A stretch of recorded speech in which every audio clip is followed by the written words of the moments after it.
Hey guys, welcome back to the porch. So today I want to show you what I've been working on. Um, if you follow me, we've got some porch railing that I've built this week. Um, this is my view from the porch.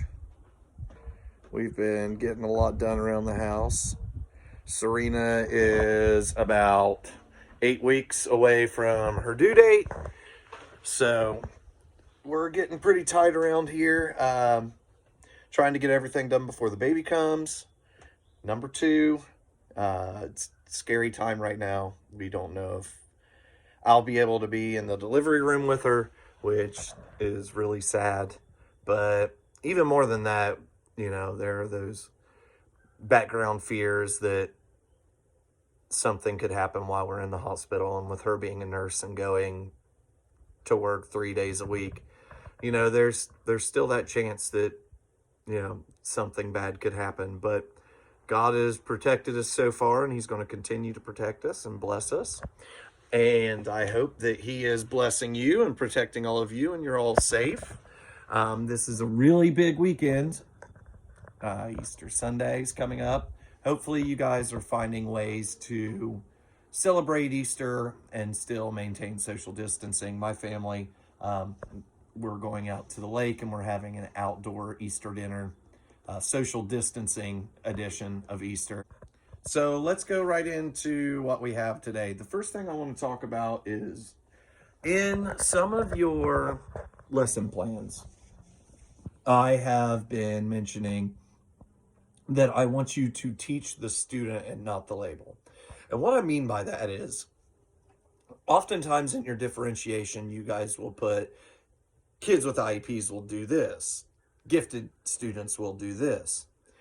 But having those designations doesn't mean that kids are going to struggle all the time. It doesn't mean that kids are going to excel all the time. What I want you to do in your differentiation is have something there for struggling learners, and then have something there for learners that are doing really well and they're kind of getting bored because they're exceeding your expectations. I want you to approach it like that. Some of you have done that, and I've praised you in my comments on your lesson plans. But it's really important that we get away from looking at kids as IEP kids and gifted kids. Yes, they have those education plans, but that doesn't define them. So teach the student and not the label. I've spoken with Valerie and asked her to put together a little video for you guys explaining elevator speak, show don't tell, and writing in your own voice. A lot of you don't know this, but Valerie actually taught me to write when I was in high school. She was my senior English teacher, and then we went through doctoral school together. So I really respect her opinion, and hopefully coming from her with an English background, it'll make a little more sense. Hey guys, I hope you are well and safe.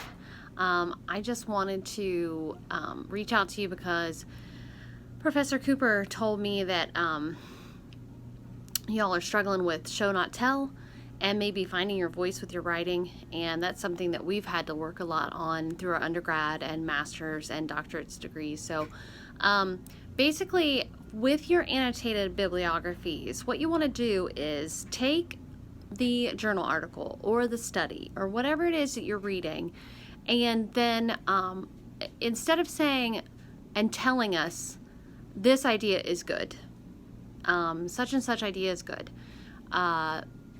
because I like it, that's just telling us.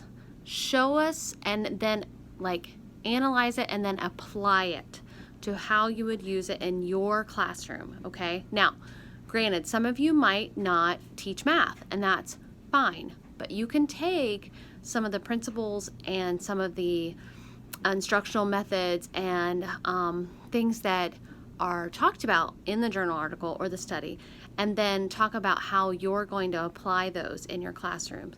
Tell us why the idea was good. Tell us how you will apply it to your classroom. Do some analysis on it, okay? That's showing, not just telling something's good, okay? You're showing us how it's a good idea and how you'll use it in your future classroom, okay? Then when you're writing, and this was something that I learned as I went along, especially because my undergrad was in English language arts, just finding your voice when you write and what you quote unquote sound like. Elevator speech is not something that we're not trying to impress anyone. We definitely want, when you write, for it to sound like you. So work on like finding your voice of how you want to write, and the methods of writing that you want to use. So definitely those two things are something that it takes time and it takes a little bit of work to do. So if you have any questions, or you just need a little bit further information, there are videos all over the place where you can just Google show, don't tell in professional writing. Also, like, that's my oven, sorry. Talking about finding your voice in professional writing, there are all kinds of videos and articles and things like that you can read up on. So I hope you're well. Have a happy Easter. He is risen and we are forgiven, and that is the greatest gift of all that we could receive. So I hope you have a happy Easter. See y'all. Thanks, Val. All right, so next thing, we are getting to your questions. So the first question I have is from Rebecca. So first, some background. I've spoken with a few people about how they're helping their kids more with math since schools are closed until May. Many of these parents have felt that they aren't able to help much because the way their kids are being taught math is completely different from how they were taught. So my question is, what are your thoughts on this? What do you think about Common Core math? Thanks.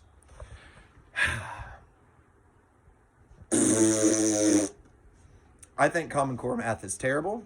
I think that's why Ohio has gone away from Common Core. They have their own math standards now. I think that it is important to learn to do math in many different ways, but you also have to do it in a way where parents are able to help their students. I think that is really something that you guys should be aware of, because when you assign homework, you're putting the responsibility on the parent for helping the kids. And some of you, I've made some comments in your lesson plans about how I don't like homework. And this is why. Because you get these type of comments from parents. Parents become disengaged with school because they can't help their kids. And then the next thing you know, you're working with kids who have no parental support or involvement. Okay, question number 2. Sydney, since we have been learning about problem solving and using techniques, what has been your favorite hands-on activity that you used inside the classroom? Inside a math classroom, I was teaching an OGT math course for students who were going to take the OGT or students who had failed the OGT. So it was a really diverse population, 9 through 12, I believe, and then you have all levels of ability.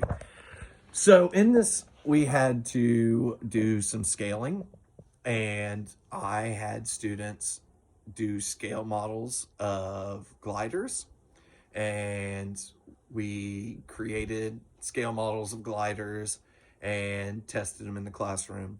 So then to add on to it and incorporate our measurement and aerodynamics and stuff like that, what we did was I let the students design their own glider, and we had a competition. And those students who weren't really participating or weren't at the level intellectually to be able to design and create their own gliders, I gave other jobs to their ability, and jobs that they could really be proud of.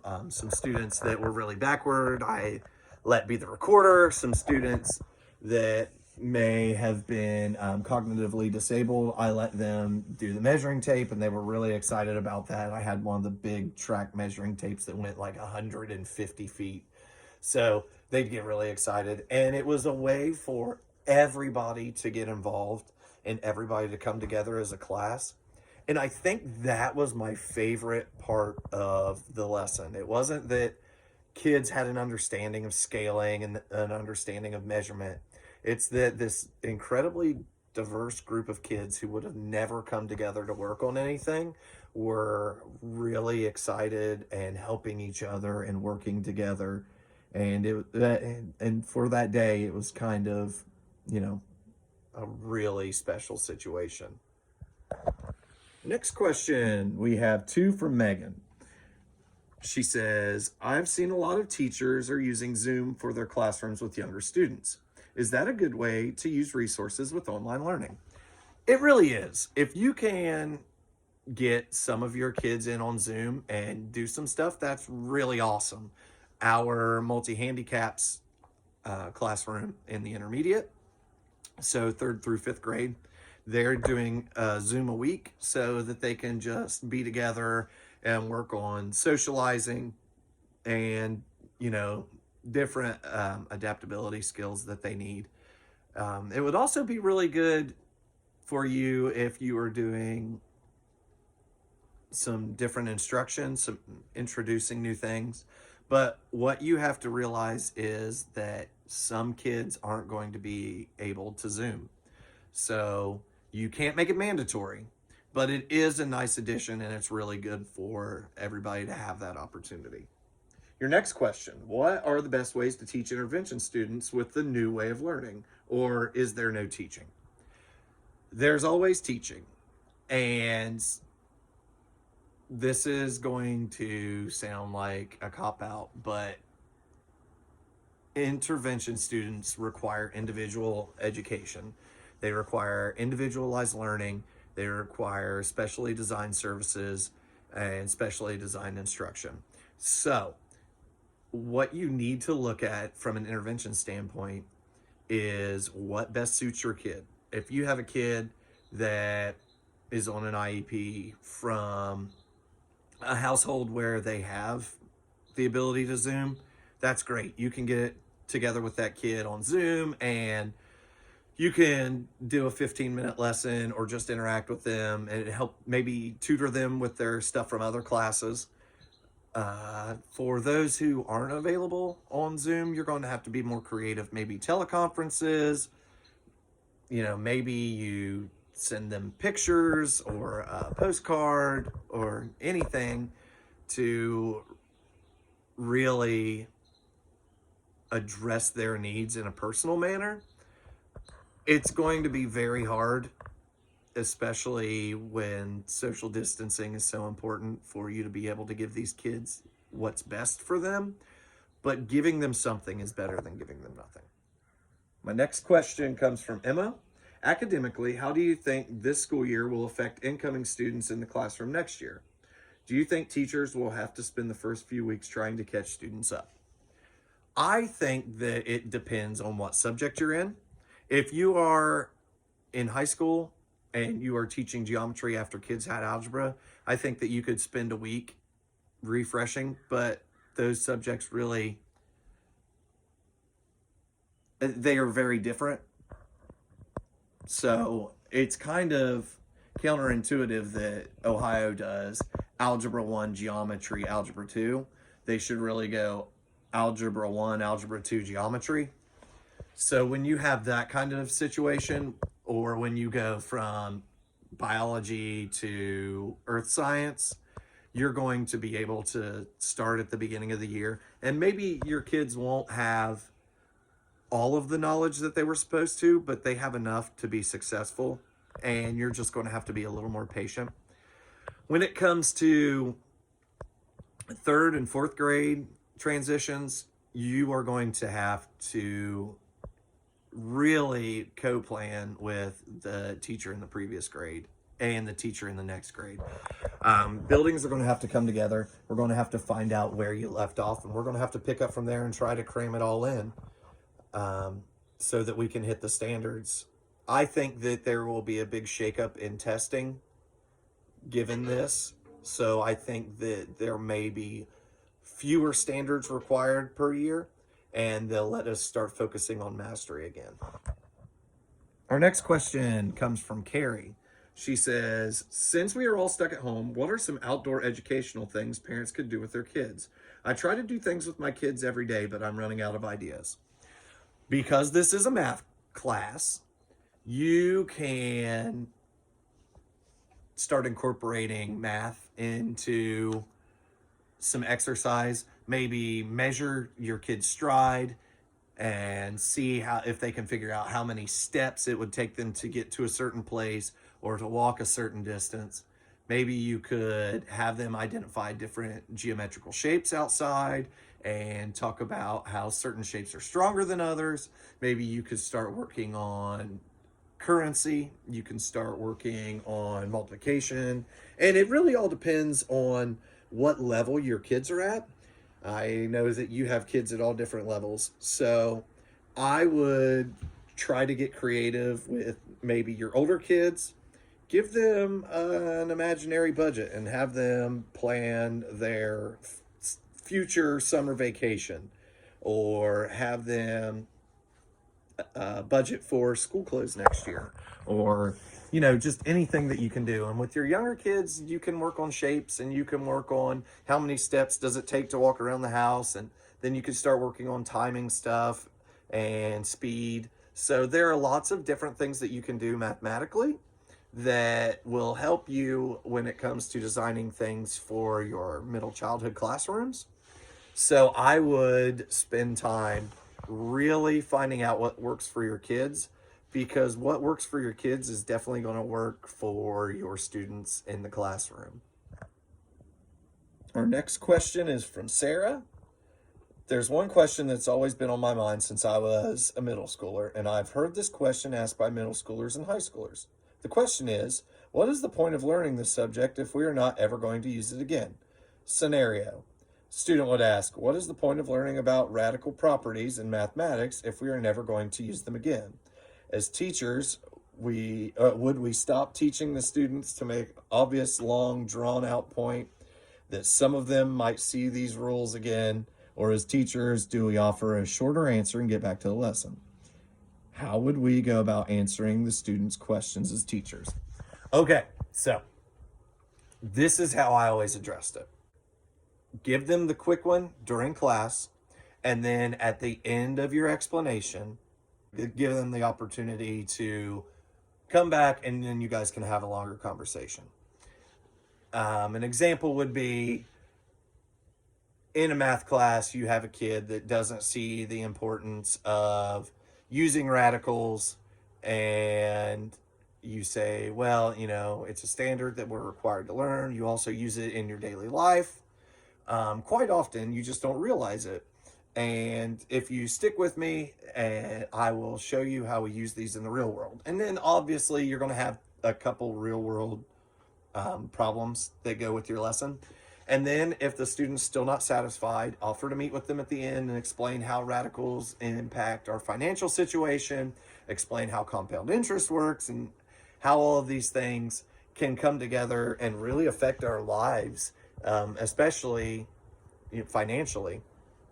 And hopefully by giving that student that one-on-one attention, you will be able to develop a positive relationship with them, and they'll be more willing to ask you questions, and it'll go to having like an overall more open and involved classroom. Okay, so our final question is from Katie. It says, what are creative, beneficial learning techniques in a classroom that may lack technological advancements, such as an inner city classroom? This is a great opportunity for me to champion collaborating with veteran teachers. You guys are going to be great at using technology, and you're going to be great at doing things in today's world. But there is a wealth of knowledge on how to teach without the internet, and how to teach without computers, and how to teach without a smart board, probably right across the hall.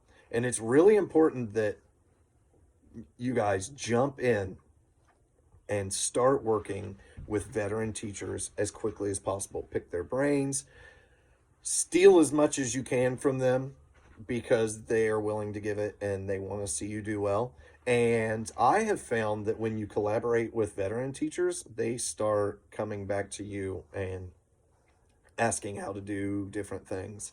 I have a really good friend that I taught with, and we taught different subjects, but he and I would stand in the hallway in between classes and just bounce ideas off of each other. And he'd ask me how I would do this, and I'd tell him, and I'd ask him, how do I get kids to buy into this? And he would give me different hands-on ideas. So you're going to have manipulatives in math classroom. There are libraries where you can check those things out and have them shipped to your school.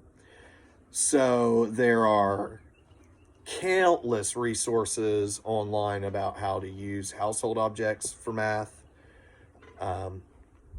So I would recommend that you collaborate with veteran teachers, steal from veteran teachers, and learn to be creative and use as many household things as you can to get your kids as hands-on as possible. Okay, so the final part of our video today is a little bit heavy, but with us being at home for so long, I want you guys to really think about what some of our kids are going through. And when you think about teachers that are sending home mountains of homework, and you think about teachers that are requiring their kids to do things that may not be as realistic or as flexible as we would do, I want you to think about their home situation and think about where we live and think about the opioid epidemic. And I want you to watch, and hopefully it'll paint a picture of what a lot of the kids I work with in Waverly are going through, and what a lot of their families are going through.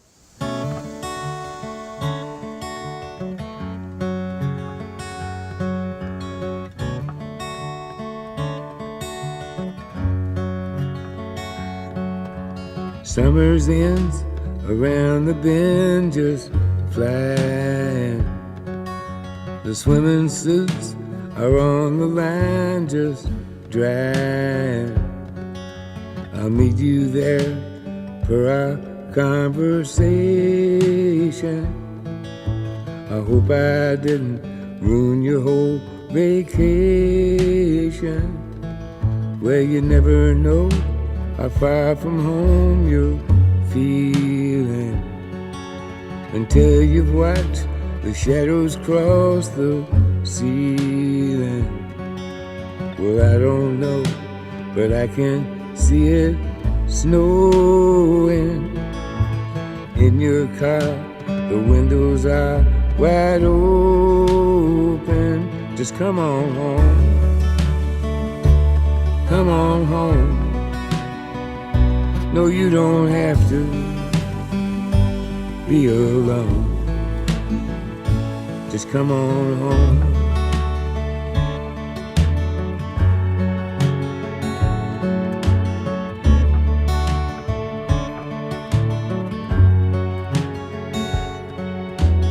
Valentines break hearts and minds at random. That old Easter egg ain't got a leg to stand on. Well, I can see that you can win for trying. And New Year's Eve is bound to leave you crying. Come on home. Come on home. No, you don't have to be alone. Just come on home.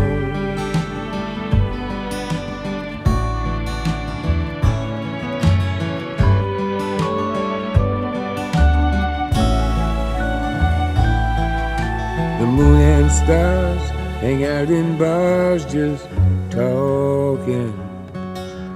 I still love that picture of us walking, just like that old house we thought was haunted. Summer's end came faster than we wanted. Come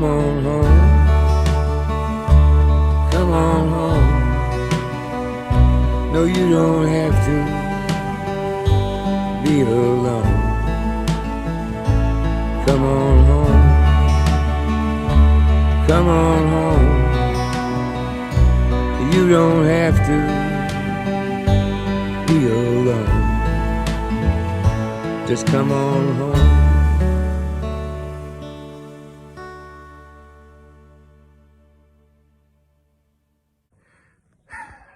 Okay, so hopefully that touched some of you. Hopefully you now have a better understanding of what some of our kids are going through. And on this Easter weekend, I know that we're all stuck inside and we can't do the big family gatherings like we normally do, but be thankful for the ones that we were able to have, and be thankful for the family that you have around you, because we don't always know what our kids are going through, and we don't always know who they're missing on Easter. So pray for our kids. Remember that, he is risen and we are saved, and he answers prayer, and he will protect us and our students. God bless you.